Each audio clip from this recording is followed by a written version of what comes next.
Ma! Oh, ay pinapatawag ka daw sa guidance, ma, sabi ng teacher ko. Guidance? Bakit na naman? Ay, yung about ata sa ginawa mong project sa akin, ma. Project? Anong project? Ang tara, punta tayo sa school nyo. A few moments later. Ma'am? Kayo nanay ni Junjun? Ay, opo, ma'am. Bakit niyo po ako pinatawag? Ay, naku, nanay, ay ang anak niyo. Bakit na naman, ma'am? Naku, nanay, siya po ang pambato ng school namin. Ako, ma'am? Pambato? Eh, saan naman po, ma'am? Sa tagisan ng talino po, opo, sobrang ganda at walang katulad yung nagawang tula ni Junjun. Ayan po, basahin nyo. Anong tula? Wala naman akong ginawang gano'n. Ano ba yan, ma? Ay, hindi po ako gumawa niyan, ma'am. Si mama po. Ay, ma'am, si Junjun po talaga yung gumawa niyan, opo. Marunong pong tumula si Junjun. Di ba, Junjun? Ma'am, di pa ako marunong nun. Tumula ko na, dalian mo. Ako ay may alaga. Asong kamukha ni ma'am. Hoy! Ano pinagsasabi ng anak mo? Ay, nagbibiro lang po yan si Junjun, ma'am. Ayos ko, Junjun, sinasabi ko sa'yo, tatamaan ka sa bahay. Ay, isa pa po, ma'am. Ay, ma'am, ilalaban ko yung estudyante mong si Junjun sa poster making contest sa ibang bansa. Ay, bakit? Ay, naku, ma'am, tignan mo naman kasi yung drawing ni Junjun, no? Sobrang ganda. Ay, piling ko may malalim na meaning to, eh. Di ba, Junjun? Ay, hindi din po kayong gumawa niyan, ma'am. Si mama po. Ay, ganun? Ay, di yan, anay mo na lang ang ilaban sa ibang bansa. Diyos ko, siya naman pala yung nag-drawing ito. Ay, ma'am, hinugay ko lang din po kasi yan. Ay, nagigigil ako, ma'am. Ikaw na bahala sa babaeng yan. Ay, ma'am, patulain na po natin si Junjun. Opo, nakalimutan na natin eh. Siguraduhin nyo lang mai-impress ako dyan, ha? Kung ang kilay ni ma'am hindi pantay, hininga niya pa ay may patay. Ay, ano nakakatawa? Ay, sorry po, ma'am. Tatawa-tawa kayo dyan, ha? Bagsak sa akin ang anak mo. Ay, ma'am, wag nyo naman po ibagsak. Magsi-uwi na kayo! Baka di pa magawa ko sa inyo. Ay, uwi daw, Junjun. Ay, uwi daw. Antay naman yung kilay ko, ha? Ganda nga, eh. Ay, nakabulok na. Na, liwanag na. Hala, alas 6 na pala. Nangyari dun. Anong oras na?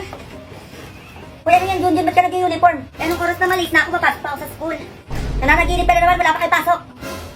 Saka ano papasok sa school? Eh, magagabi na. Eh, total, gising ka na, magugas ka na dito, dalian mo. Ay, magugas na naman.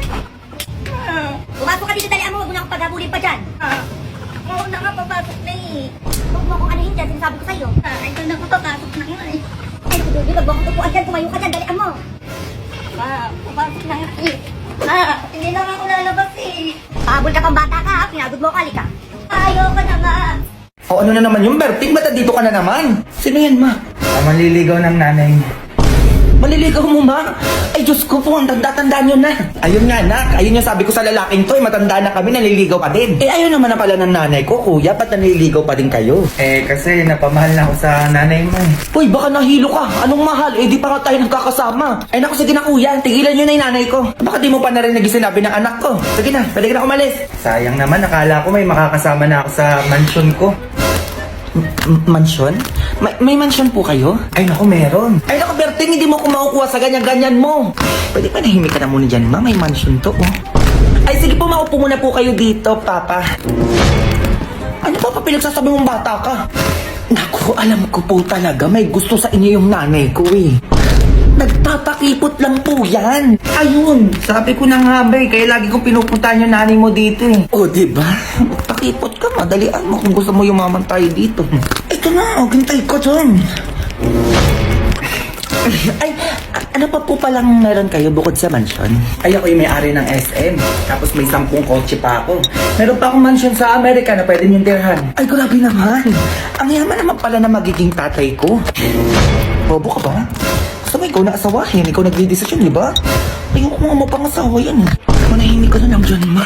Ay naku, alam ko po talaga, mas magugustuhan po kayo ng nanay ko. Di ba, ma? Ay, napakasal na tayo. Hoy, nahihibang ka na ba? Anong pakasal niya pinagsasabi mo? Ay, nagpapakipot lang po yung nanay ko. Oo. At bukas pwede na po kayo ikasal. Ay, mamaya ka talaga sa akin, bata, kasi nasabi ko sa'yo. Natatama ka sa akin. Ay, gusto niyo po, iwan ko po muna kayo dito para makapag-usap po kayo, ganun-ganon. Ay, oo naman, ha. Ito susi ng mansion ko. Tumira ka na doon. Ganyan ang gusto ko mapangasawa ng nanay ko. Ay, ito pa, susi ng kotse ko. O, gamitin mo na. O, gusto mo sa'yo na eh. Ay, thank you po, makotse. Ay, gusto ko po palang mag-shopping. Eh, paano po pala yun? O, ito, ATM ko. O, may 1 milyon ako dito. Gastosin mo kung saan mo gusto gastosin. O, ayan. O, ma, paano ba yan? Alis na ako. Ay, ko na bahala dyan, ma. Go.